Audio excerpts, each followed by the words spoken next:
Shalom keluarga damai, kembali lagi dalam Sapaan Damai Sejahtera, Kamis 3 Februari 2022. Mari kita mempersiapkan hati untuk mendengarkan firman Tuhan, mari kita berdoa. Tuhan Yesus, terima kasih untuk kesempatan yang Tuhan berikan bagi kami pada hari ini untuk dapat kembali menikmati anugerah Tuhan. Saat ini ya Tuhan, kami mau kembali merenungkan firman Tuhan.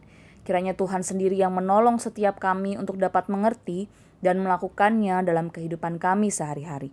Terima kasih Tuhan Yesus, kami berdoa di dalam nama Tuhan Yesus dan siap mendengarkan firman-Mu.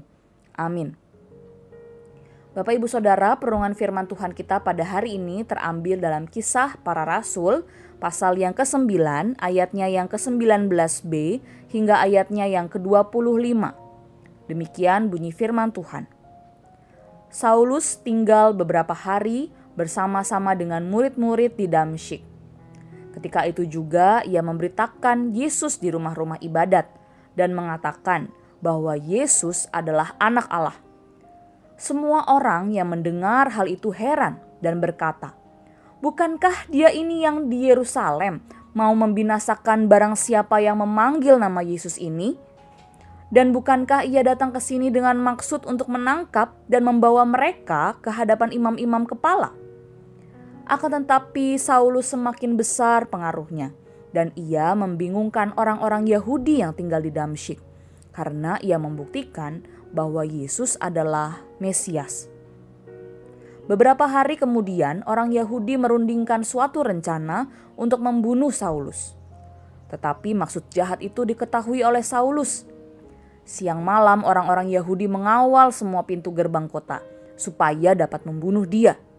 Sungguh pun demikian, pada suatu malam murid-muridnya mengambilnya dan menurunkannya dari atas tembok kota dalam sebuah keranjang.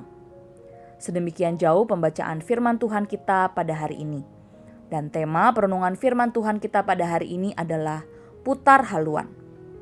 Bapak Ibu Saudara, pernahkah Bapak Ibu Saudara berjalan menuju jalan buntu? Tentu ketika kita sadar kita telah salah jalan, kita akan segera memilih untuk memutar haluan. Sebelum kita semakin lama semakin tersesat dan bisa saja semakin terhilang dari jalan yang sebenarnya. Bapak Ibu Saudara, dalam bagian firman Tuhan yang baru saja kita baca, kita dapat melihat jalan hidup seorang yang akhirnya berputar haluan. Bukan hanya dari jalan yang buntu, tetapi berputar haluan dari jalan yang membawa kepada kematian kekal. Berputar haluan dari hidup yang jauh dari Tuhan menjadi hidup bagi Tuhan. Berputar haluan dari hidup mengerjakan misi diri sendiri kepada hidup mengerjakan misi Tuhan. Bapak Ibu Saudara, Saulus atau yang kita kenal sebagai Paulus telah menerima anugerah Allah. Selama ini mata hati dan pikirannya telah tertutup oleh jalan hidup yang ia kira benar. Jalan hidup yang membuat dia membanggakan dirinya sendiri sebagai seseorang yang terpelajar, seseorang yang merasa sangat mengenal hukum Taurat, seseorang yang merasa layak untuk menghakimi orang lain, seseorang yang merasa ia mengenal Tuhan dengan benar. Tetapi ternyata semua itu salah. Semua itu tidak berkenan di hadapan Tuhan. Hidup Saulus atau yang kita kenal sebagai Paulus berputar haluan ketika ia mengenal Kristus Yesus sebagai Tuhan dan Juru Selamatnya. Perjumpaannya dengan Tuhan Yesus mengubahkan kehidupan Paulus. Dahulu ia adalah seorang yang berada di garda terdepan untuk membunuh setiap pengikut Kristus. Tetapi setelah berjumpa secara pribadi dengan Tuhan Yesus, hidupnya menjadi seorang yang berada di garda terdepan untuk memberitakan tentang Tuhan Yesus Kristus sebagai Mesias.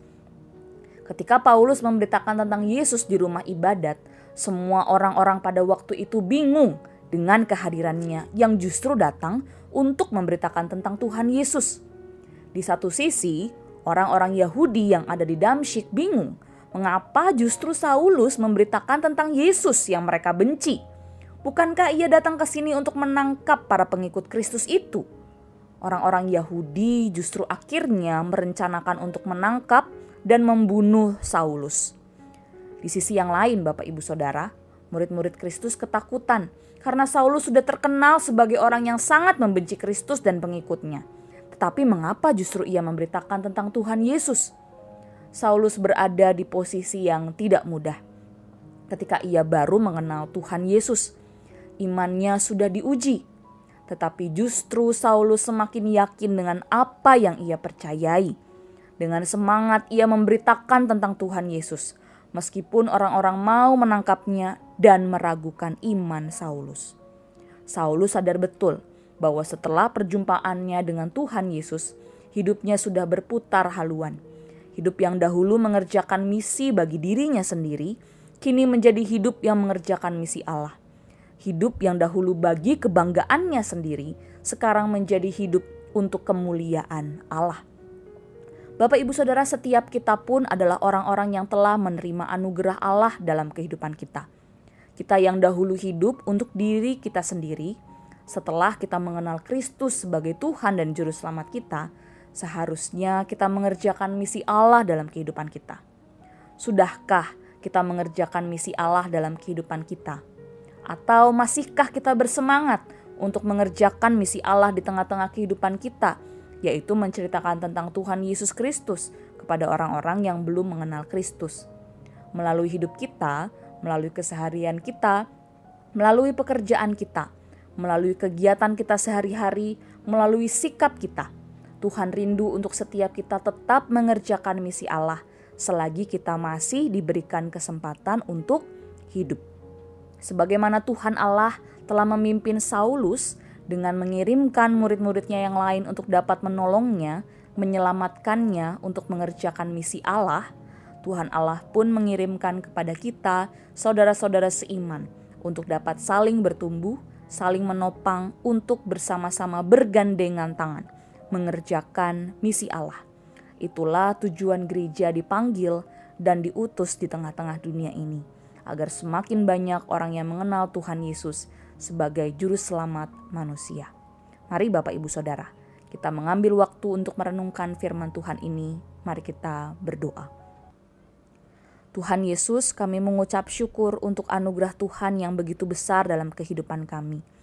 Kami yang dahulu adalah budak dosa, kami yang dahulu membanggakan diri, kami mengerjakan misi bagi diri kami sendiri.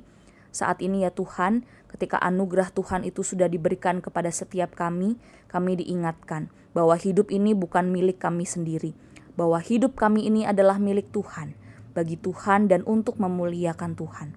Oleh sebab itu ya Tuhan, kami rindu, kami dimampukan oleh anugerah-Mu untuk mengerjakan misi Allah di dalam kehidupan kami, di tengah-tengah keluarga kami, di tengah-tengah pekerjaan kami, di tengah-tengah lingkungan kami.